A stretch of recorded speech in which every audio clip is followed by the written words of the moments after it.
Hi everyone, Flaming Footy here, and welcome back to a new video on the channel. And today, guys, here I am to review the last three games from round 22 of the 2023 AFL season. Those games are Hawthorn vs Western Bulldogs, Kilda VS Richmond, and Port Adelaide vs GWS. Hawthorn have thrown another spanner into the finals race, into the ladder shaping process. They defeat the Western Bulldogs by 3 points at UTAS Stadium. This is going to be one of the bigger spanners thrown into the ladder shaping. Of course, they beat Collingwood last week, and now they've beaten the Western Bulldogs as well. This one being the big spanner, as I said earlier, in terms of the shaping process, because the Western Bulldogs, they're only on the verge of the top 8 at the moment. In fact, I believe they might be out of it at the moment. I'm not quite sure. They're only just on the verge if they are in, but a 3-point win for the Hawks, 9-13-67. Hawthorn to 9-10-64 Western Bulldogs. And it was the Dogs that started off really well. They had the win in the first quarter. They capitalised 1-4. Hawthorn wrestled back a bit of momentum. They were inaccurate in that second quarter, but wrestled back a little bit of momentum to be down by not too much at the long change. In the third quarter, though, it was the Dogs that had the win. They only kicked 3 behinds. They went goalless. Hawthorn kicked 2 goals, 1, and they were in front at three-quarter time. And then in the final quarter with the win, the Hawks definitely started off really well, kicking the first 3 goals of the quarter. The Dogs did respond with the next 3 and then a couple of behinds as well, which in the end, those few behinds the Hawks kicking the last quarter is enough to get them over the line. Player stats: AFL Fantasy, 159 for Newcomb, 138 for Amon, 107 for Moore, 104 for Reeves, 102 for Bontempelli, 96 for Dane English. The future is definitely bright for the Hawks, and they do play so well down at Tassie. This was a brilliant performance. 2 goals for Lobb and Ugle-Hagan. That was it for the multiple goal scorers, though. 40 disposals for Newcomb, 32 for Amon, 26 for Nash. Marks, 13 for Amon, 12 for Newcomb, 11 for Hardwick, 9 for Williams, 8 for Kazitsky and Weddle. Tackles, 8 for Bontempelli, 7 for Reeves and West. Bontempelli as well as another one. He didn't have huge numbers. He did get the 102 fantasy steal in the 23 disposals, 5 marks, 8 tackles. It wasn't a game-changing performance. It was still a good one from Marcus Bontempelli, but compared to his highs, definitely not his best performance. 43 hit-outs for Ned Reeves, 32 for Tim English, 6 for Lobb, 1 for Kazitsky. Team stats now, whereas the Hawks, the one inside 50s, 50-43 at UTAS Stadium. They also comfortably had way more disposals of the footy, 417 to 296, so a big win in that area. This was rare. They did get beaten in centre clearance by the Western Bulldogs, 8-10. This was the big thing they won last time these two sides met. It was also nearly enough to get them over the line. They did win stoppage clearances, though, by +5. They also won contested, uncontested footy, did the Hawks as well. They won those. They won marks 130-89. They won marks inside 50. They led for just under half the game. The Dogs led for a little over half the game. They did out-tackle them as well, did the Western Bulldogs. The Hawks did lay more tackles inside, attacking 50, though. But in the end, it is a huge upset. Down in Tassie, Hawks by 3. Another really big ladder-shaping finals on the line kind of game. St Kilda and Richmond at Marvel Stadium in the Sunday Channel 7 game. And boy, this was going to be such an important clash. The Saints win this one by 36 points. Richmond's Marvel Stadium hoodoo lives on. St Kilda 14-9-93 to Richmond 8-9-57. 36-point win in the end for St Kilda. Very comfortably done. They didn't absolutely destroy the Tigers, but they did just put them away comfortably off the back of a really good first quarter where they kicked 5 goals to 2, 5 more goals to 3 in the second quarter. And it was going to be tough after half-time for the Tigers to come back.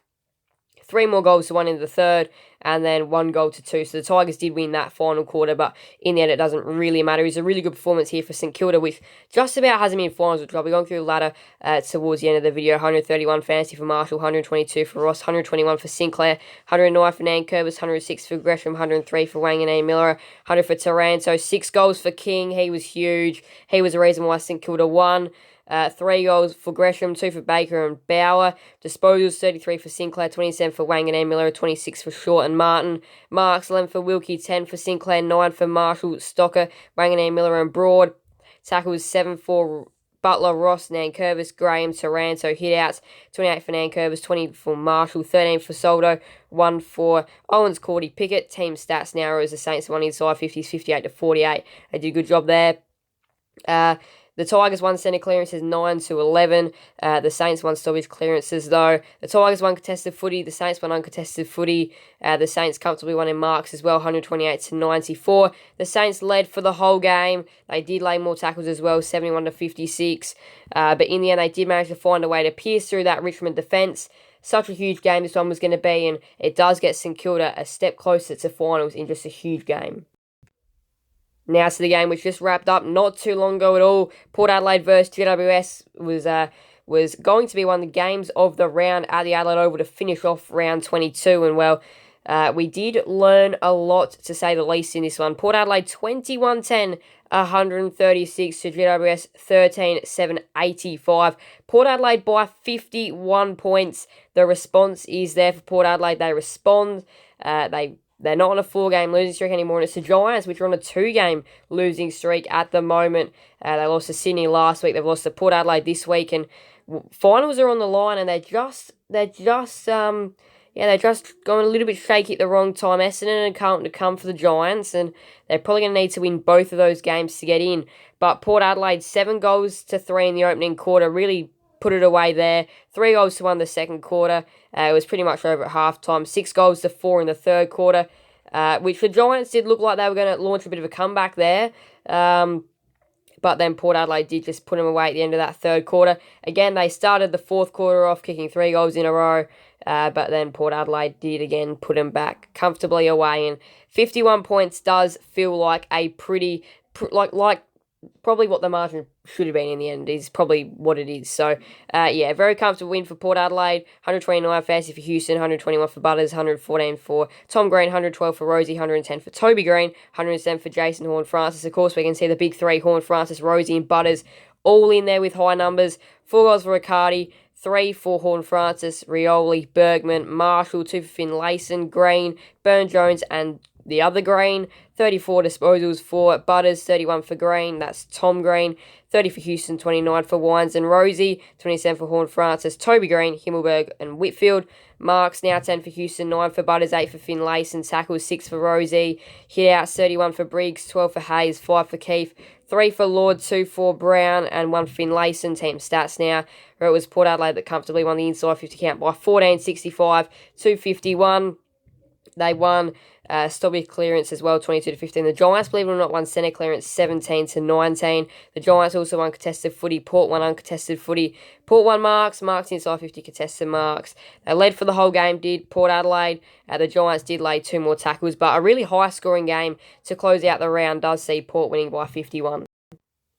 So before we go to the ladder, round 22 saw some fascinating results. Let's just go and recap it all. Collingwood defeated Geelong by 8 on the Friday night. First game Saturday, saw Essendon defeat North Melbourne by 9. Sydney defeat Gold Coast by 24. Brisbane defeat Adelaide by 6 points. Carlton defeat Melbourne by 4. Fremantle smashed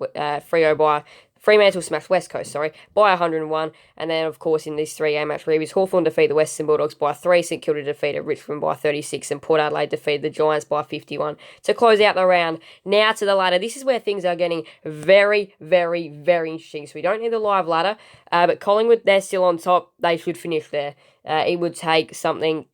It is possible for Brisbane to take over the minor premiership, which would have to see them beat Collingwood next round, probably by a healthy amount, plus pretty much beat the Saints in round 24 and see the Pies lose in round 24. So it is possible that Collingwood don't finish first, but very unlikely, and that clash next week will decide it.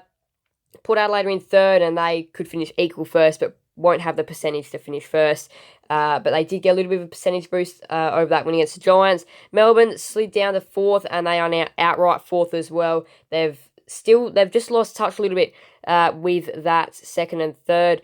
Carlton can still finish fourth as well. They'd need Melbourne to slip up against Hawthorn and the Swans, though, and they'd need to win their last 2 games as well. St Kilda, they're in 6th, and they have just kind of been hovering around that 5th, 6th, 7th kind of position for the past couple of weeks. They do get a win on the board. That is win number 12 for the year for St Kilda. They've got the Cats and the Lions to come, but they're in 6th. Sydney are in 7th, the Dogs.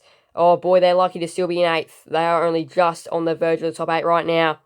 And there's a swarm of clubs below them, all within 1 game of them as well, for that matter of fact. They had a really good opportunity to have put themselves further away and up into 6th if they had a 1. They really did have a big opportunity there, but Essendon in 9th, only percentage. Giants in 10th, only percentage separating 8th, 9th and 10th. The Cats half a game out in 11th. The Crows just 1 game out and very good percentage in 12th with a easier run home. Sydney will be tough, but then they've got West Coast in Perth to finish. Richmond probably out of the equation there, a game and a half out. very, toughish run home. They've got North and Port to come. Fremantle in 14th. They rise out of the bottom 4. Gold Coast go into the bottom 4. They're in 15th. Hawthorn are in 16th. North are in 17th. And West Coast are in 18th. So we're going to go to next round. And next round's got some big games. Of course, the big one, Collingwood and Brisbane on the Friday night at Marvel Stadium. Richmond North first game Saturday. Gold Coast and Carlton also on the early Saturday game at Heritage Bank Stadium. GWS and Essendon at Giant Stadium. This game's going to be huge for finals. 10th versus 9th, that'll be an interesting contest. Now, this one is just huge for finals. St Kilda sit in the finals. They're in 6th at the moment. They'll be hosting the Cats at Marvel Stadium. This is probably going to be one of the biggest games of the round. It might not be the game of the round, but it's one of the biggest games of the round, and there will be movement on this game. Talk about movement. Talk about the other Saturday night game as well. Adelaide and Sydney at the Adelaide over there is going to be movement on that one as well. Pretty much most of these games are going to have some sort of movement attached to them, but we've got a Saturday night special next round. 2 brilliant games on the Saturday night. Sunday, Dogs and Eagles is just huge for the Western Bulldogs. Melbourne and Hawthorn's the Sunday Channel 7 game, and Melbourne absolutely have to get the win there. And to finish off the rounds, Fremantle take on Port Adelaide in the West, and that one should be a good game as well. So round 23, we've got some really good games, and then round 24, of course, to close off the year, has some huge games as well. Some of these won't mean a lot for finals, especially the 2 Saturday afternooners. Brisbane and St Kilda will be huge from the twilight. So along the Western Bulldogs and West Coast and Adelaide on the Saturday night will have its movement as well attached to it. Port Adelaide and Richmond's going to be big on the Sunday. Sydney and Melbourne and Carlton the Giants as well. So we've got huge games to come. And then, of course, as I forgot to mention Essendon and Collingwood, but got some huge games to come in the next couple of rounds, which will very well decide fate of some teams. But at the moment, these 3 games were, again, huge for finals. And, yeah, as we just go back to the ladder one last time, there's still going to be plenty of movement with 2 rounds to go. Thank you guys for so much watching. Please do make sure to leave a like and subscribe and hit that notification bell. See you guys in the next video on the channel. Thank you guys for so much. Bye everyone. Flame for the air.